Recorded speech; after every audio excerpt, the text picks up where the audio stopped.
Secretary आदरणीय सुरेंद्र कुमार पांडे जी और all India का जनरल सेक्रेटरी सुधीर कुमार पांडे जी, सुरेंद्र कुमार पांडे जी और हमारे अध्यक्ष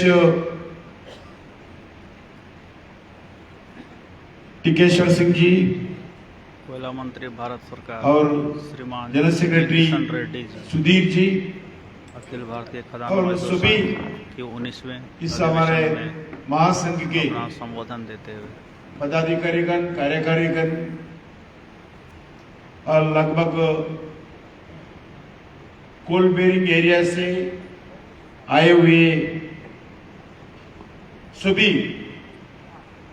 हमारे प्रतिनिधि भाई और बहनों और अतिथिगण, पत्रकार बंधु, आज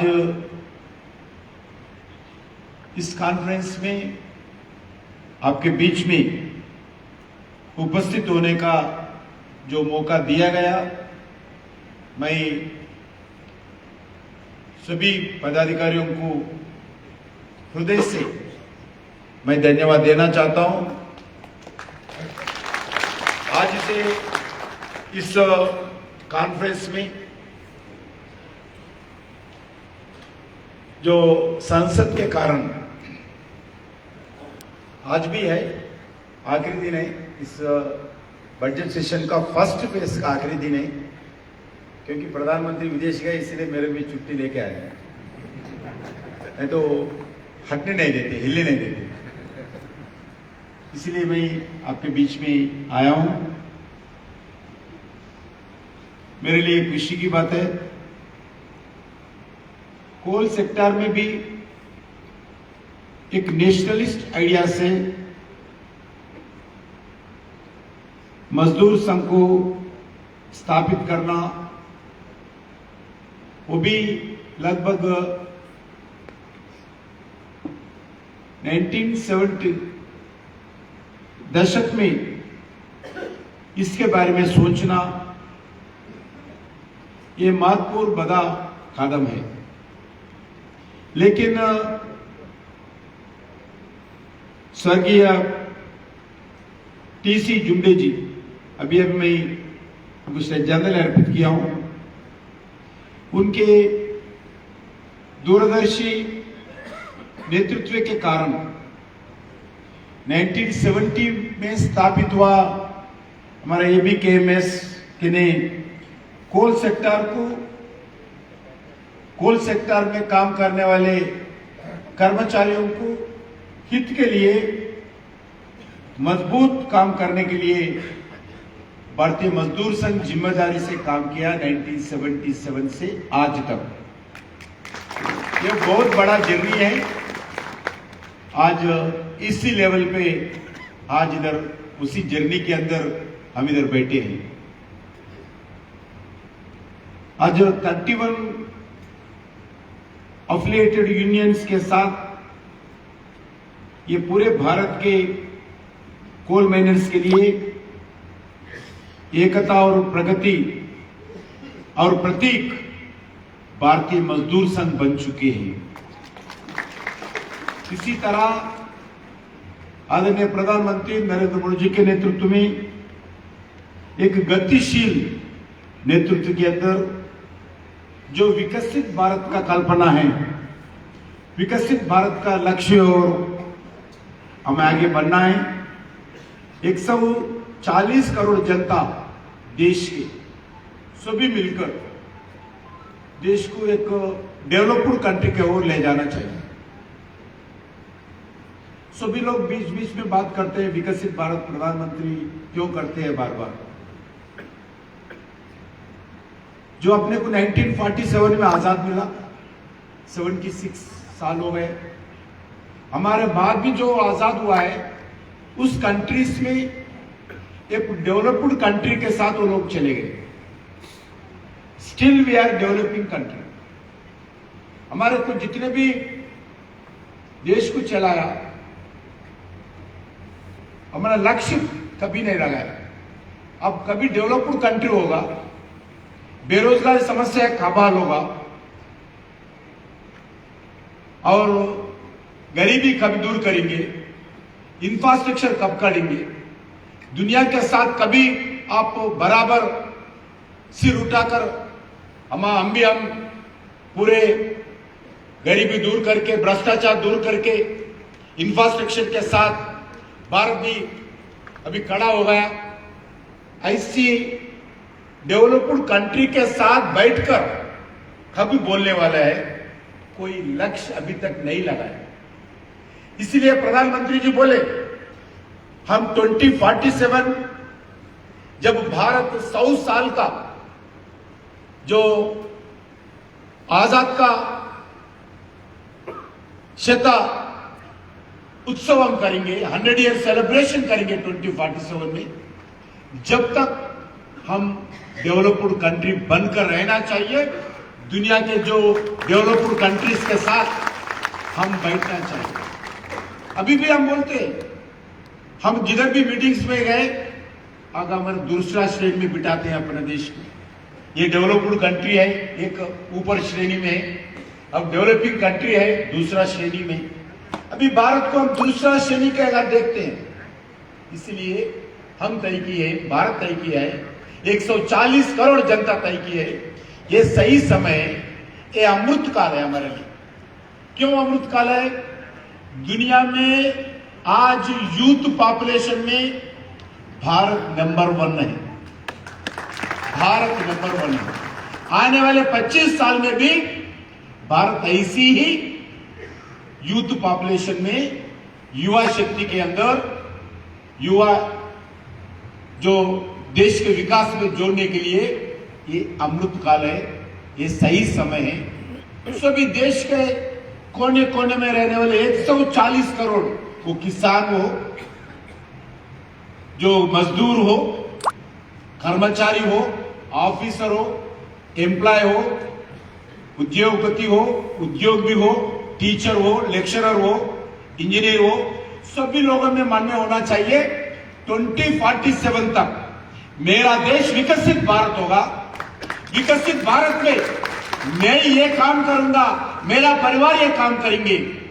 ऐसी सभी लोग मन में एक प्लेज लेकर, एक प्रतिज्ञा लेकर, एक मिशन मोड पर देश को विकसित भारत बनाने के लिए हम आगे आना चाहिए।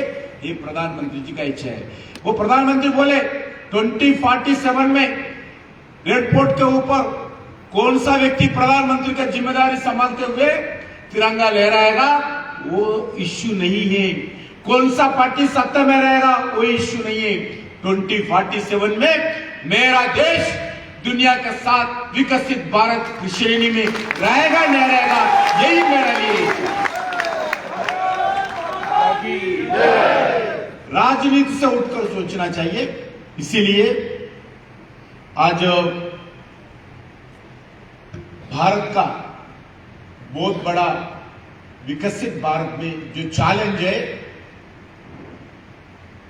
एनर्जी, आज भारत कोई भी काम करो, कोई भी डेवलपमेंटल एक्टिविटी करो, आपके हाथ में सेलफोन से लेकर जो स्पेस टेक्नोलॉजी की जाने तक जो है, सभी जगह आज विकसित भारत का एक हमारे को फेस दिखता है। इसीलिए भारत में एनर्जी डिमांड्स तेजी से बढ़ रही है और उसमें कोल अभी भी हमारी एनर्जी सिक्योरिटी का एक इंपॉर्टेंट पिलर है। आज बिना कोल का देश आगे नहीं बढ़ सकता। प्रधानमंत्री जी, हम एवरी डे आज कोल का कितना प्रोडक्शन हुआ, कोल का कितना सप्लाई हुआ, प्रधानमंत्री जी एवरीडे मॉनिटरिंग करती है। आज स्थिति ऐसा है, बिना कोल का ये लाइट नहीं रहेगा, ये माइक नहीं रहेगा, आपका सेलफोन नहीं चलेगा, आपका एसी नहीं चलेगा, आपका लिफ्ट नहीं चलेगा, आपका ये माइक नहीं चलेगा बिना पावर का। अगर पावर चाहिए, बिना कोल का पावर नहीं है। जितने देश में अगर पावर अगर 2 दिन नहीं, देश में हाहाकार मचेगा। भूखा रह सकते व्यक्ति, मैं 1 दिन 2 दिन भूखा रहूंगा, मगर मेरा घर में बिना पावर का अगर रहे तो मुश्किल है लोग। ये स्थिति है। इसीलिए पावर का जितना डिमांड है, ये डिमांड पूरा करने में आप लोगों का, आपका श्रम का, आपका परिश्रम का, आपका पूरा जो श्रम परिश्रम करते हैं, उसके कारण आज देश में ये उजाला है, ये लाइट जल रही है। जय। कोल माइंस के लिए कोल माइनर्स की कड़ी मेहनत और यूनियन की सपोर्ट और मजबूत सहयोग के कारण आज 1 बिलियन टन की कोल प्रोडक्शन का लक्ष्य लेकर हम आगे बढ़ रहे हैं। हमारे आदरणीय लक्ष्मण रेड्डी जी बार बार बोलते हैं, आप लोग सिर्फ प्रोडक्शन के बारे में बात करते हैं, हमारे कर्मचारियों के लिए कम बात करते हैं।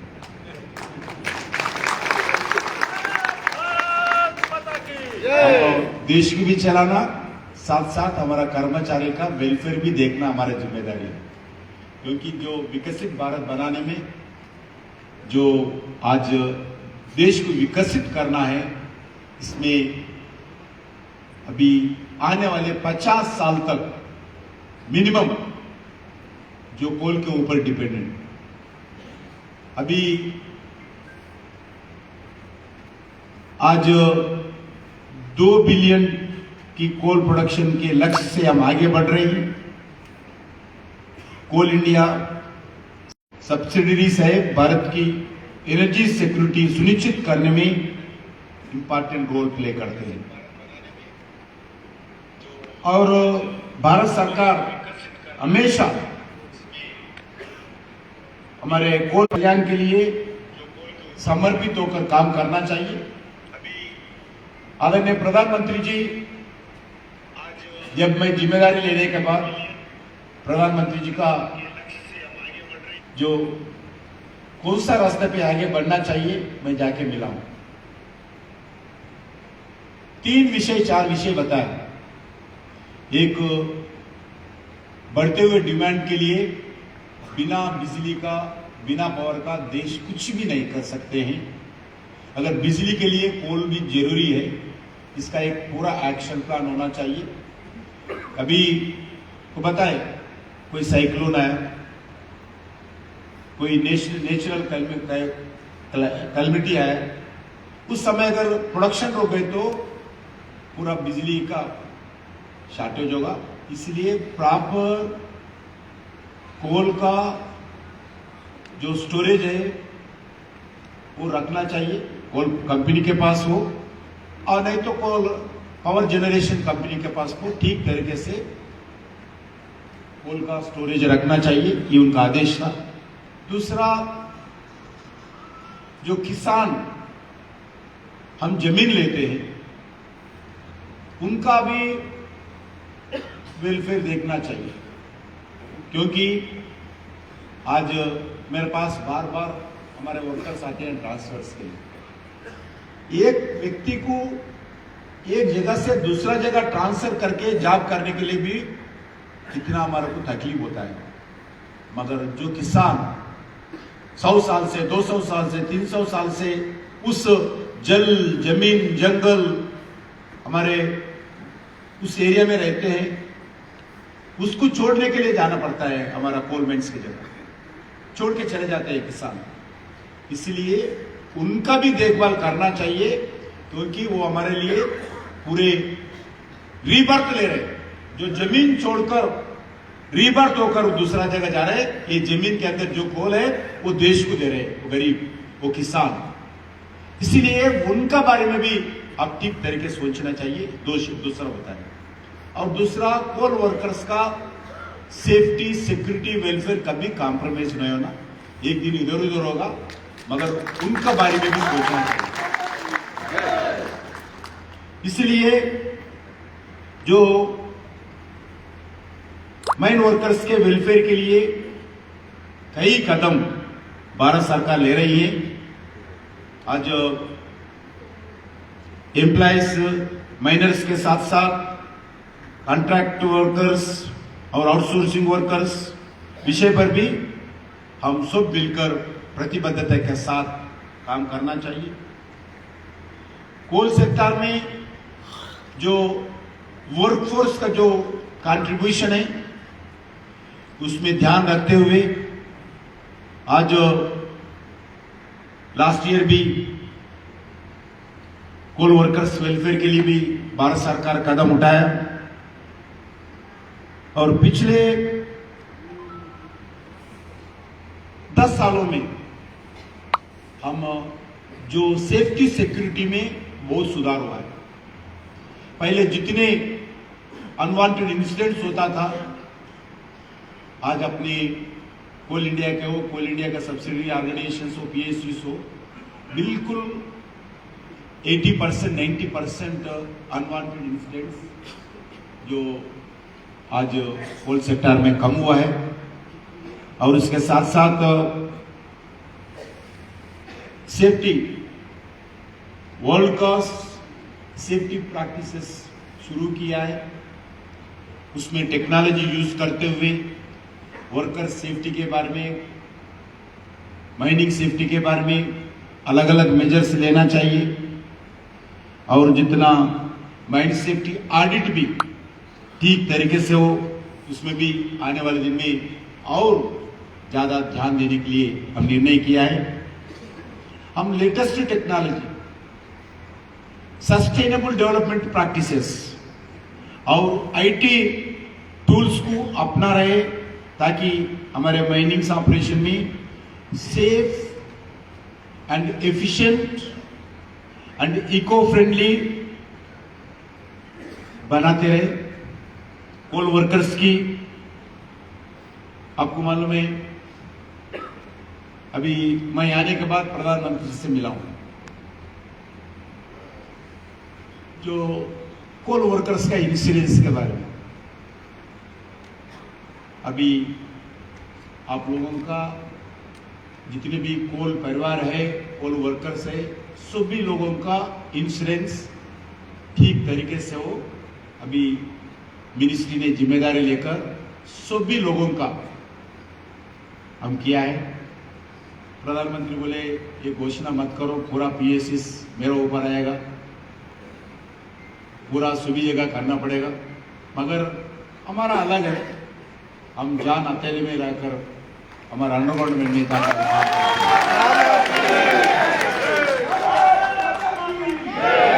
देश में जब कोरोना का समय सभी जगह पब्लिक सेक्टर कंपनीज बंद था, मगर हमारा PSUs कोल सेक्टर का जो माइनिंग है अभी बंद नहीं किया। इसलिए हमारा इंश्योरेंस का पता है ना, मालूम है ना, कोई इंश्योरेंस स्कीम हम इम्प्लीमेंट किया है। अभी कोल सेक्टर में परमानेंट वर्कर्स हो और कॉन्ट्रैक्टर वर्कर्स हो, सबके लिए हम इंश्योरेंस करें। उसमें अलग अलग बेनिफिट्स है, उसमें सिर्फ इंश्योरेंस ही नहीं है, उसका अलग अलग बेनिफिट्स है। आपको समय पर वो पूरा बताना चाहिए। जितने भी बेनिफिट्स है पूरा डिटेल बताएं, मीडिया इसलिए नहीं बता रही।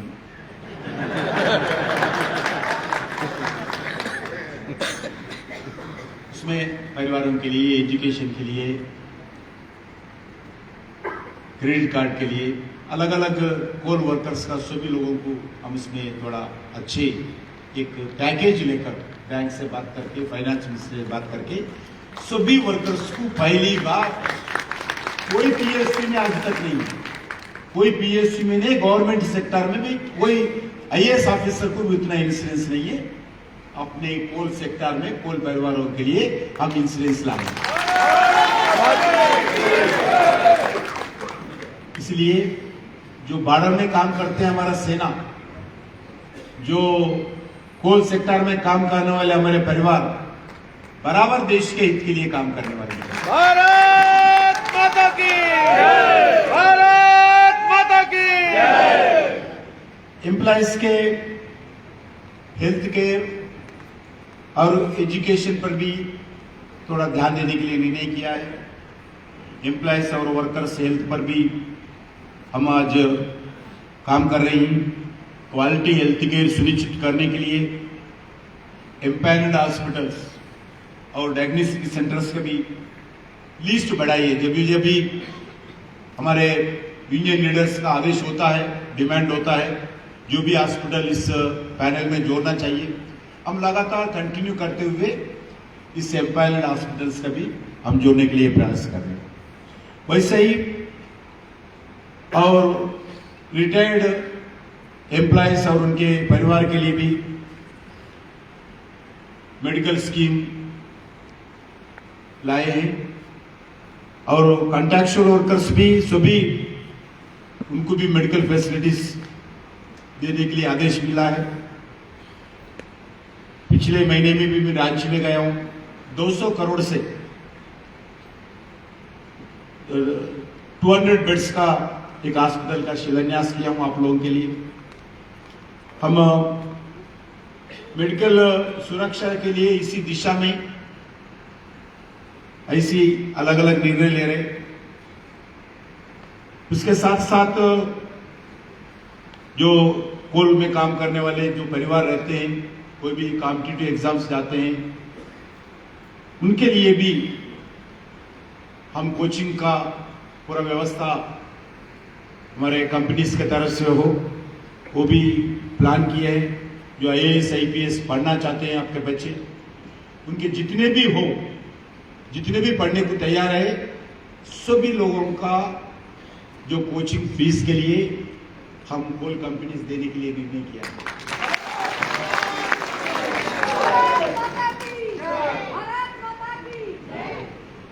क्योंकि आज भारत सरकार सिर्फ कोल प्रोडक्शन के लिए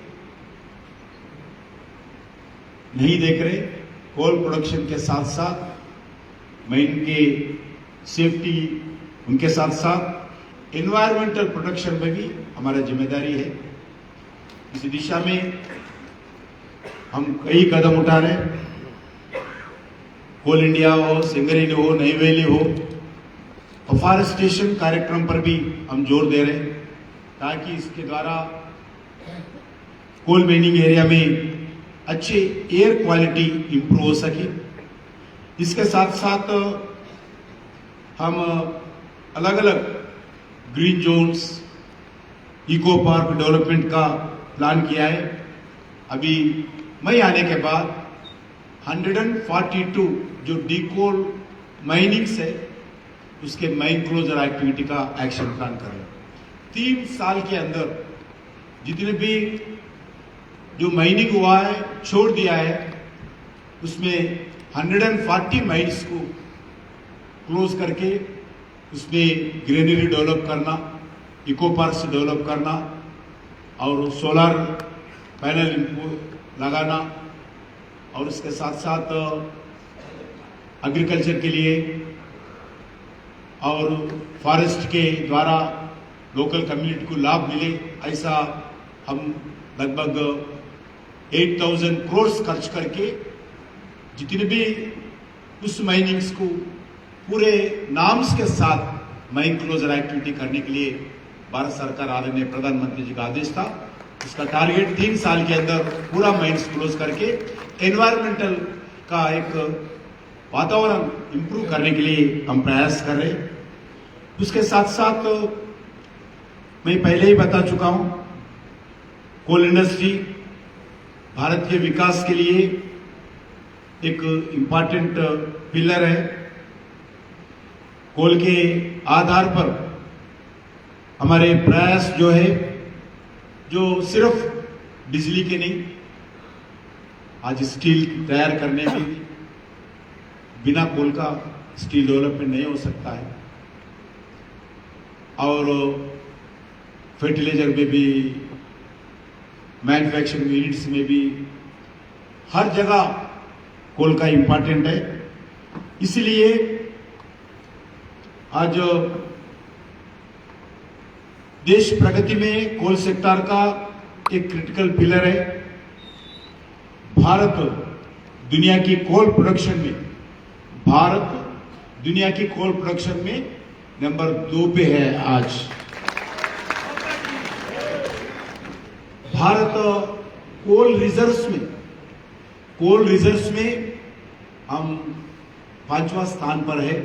5वां स्थान पर भारत दुनिया की 5th लार्जेस्ट कोल की जियोलॉजिकल रिजर्व्स है, और जो कंज्यूम करते हैं, हम जो कोल यूज करते हैं, चाइना के बाद भारत दुनिया का 2nd लार्जेस्ट कोल कंज्यूमर भी है।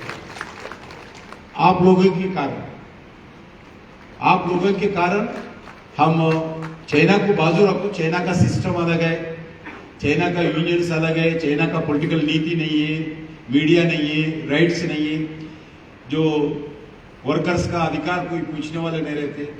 मगर उस कंट्रीज को बाजू रखे तो भारत कोल प्रोडक्शन में नंबर है, कोल कंज्यूमर भी नंबर 1 है। ऐसा ही हमारे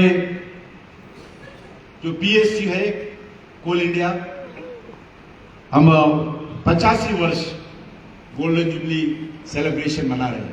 हमारे लिए बहुत खुशी की बात है, क्योंकि ज्यादा हम सीएल के द्वारा कोल इंडिया में भी काम करने वाले उनके जितने भी पीएससी में काम करते हैं, और वैसा ही कोल इंडिया अगर अलग करके देखें तो कोल इंडिया दुनिया का number 1 largest coal production government company है। चाइना में भी उतना बड़ा कंपनी है, कोल इंडिया दुनिया में सबसे बड़ा लार्जेस्ट प्रोडक्शन करते हैं कोल का। और उसे ही अभी भारत में जो ग्रोथ है कोल सेक्टर का, ये 50 साल का योगदान है आप लोगों का। कोल अभी मैं पहले बता चुका हूं, कोल पावर में यूज होता है, स्टील में यूज होता है, सीमेंट में यूज होता है, एल्यूमिनियम में यूज होता है, फर्टिलाइजर में यूज होता है, पेपर मैन्युफैक्चरिंग, टेक्सटाइल में, हेवी इंडस्ट्रीज में, हर सेक्टर में कोल का इंपॉर्टेंट सोर्स है। इसीलिए भारत में जितने भी पावर जनरेशन होता है, इसमें लगभग थर्मल पावर, कोल के आधारित जो इलेक्ट्रिसिटी जनरेशन होता है, 72 से लेके 74% हमारे कोल के द्वारा ही इलेक्ट्रिसिटी जनरेशन भारत में हम करते हैं। इसलिए इस दिशा में हम आगे काम करना चाहिए। रेलवेज में भी, जो रेलवे में जितने भी ट्रांसपोर्ट फ्राइट रेवेन्यू बोलते हैं, उसमें रेल्स में सबसे ज्यादा इनकम जो पैसेंजर ट्रेन्स में रेलवे को नहीं आता।